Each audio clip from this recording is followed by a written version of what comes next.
வணக்கம் மாணவர்களே.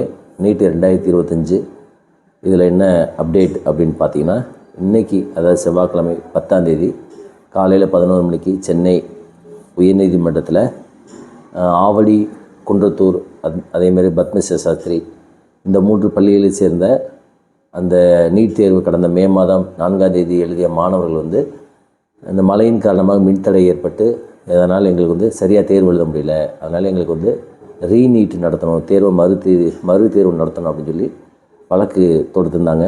அந்த வழக்கு இன்றைக்கி விசாரணைக்கு வந்துச்சு.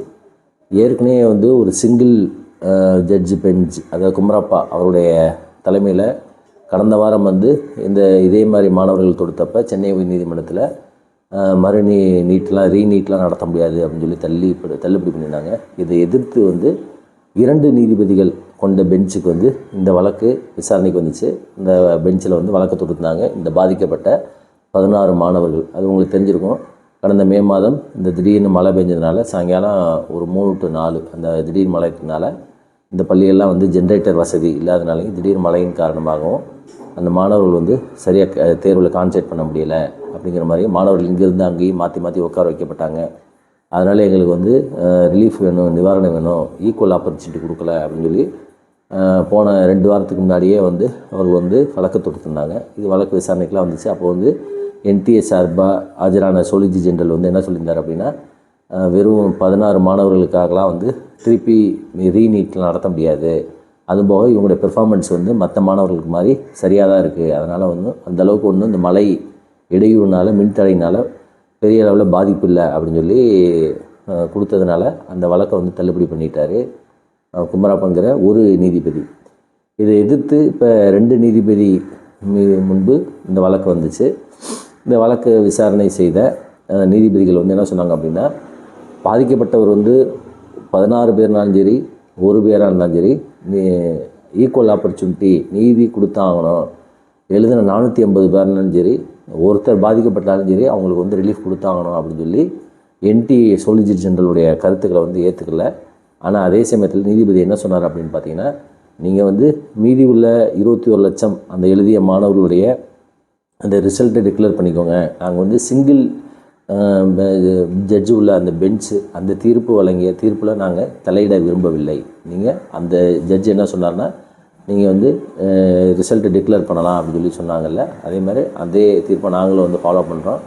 அதில் நாங்கள் ஸ்டே அல்லது தடையெல்லாம் விதிக்கலை.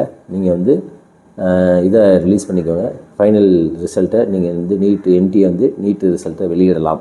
ஆனால் அதே சமயத்தில் அந்த பாதிக்கப்பட்ட மாணவர்கள் அந்த 3 ஸ்கூலில் பாதிக்கப்பட்டப்ப அந்த சிசிடிவி கேமராவோட அந்த காட்சிகளை ஒப்படைக்கணும் அப்படின்னு சொல்லியும் இந்த வழக்கை வர்ற திங்கட்கிழமை, அதாவது வர ஜூன் 16ஆம் தேதிக்கு ஒத்தி வச்சோம். அன்றைக்கி இது இந்த என்டிஏ சிசிடிவி கேமரா காட்சிகளை கோர்ட்டில் ஆஜர்படுத்தணும் அப்படின்னு சொல்லியிருக்காங்க. அப்போ இதுலேருந்து வரக்கூடிய கன்க்ளூஷன் என்ன அப்படின்னா, என்டிஏக்கு மெட்ராஸ் ஹைகோர்ட் என்ன சொல்லியிருக்கு அப்படின்னா, நீங்கள் நீட் ரிசல்ட்டை டிக்ளேர் பண்ணலாம், அதில் எந்த விதமான இதுவும் கிடையாது.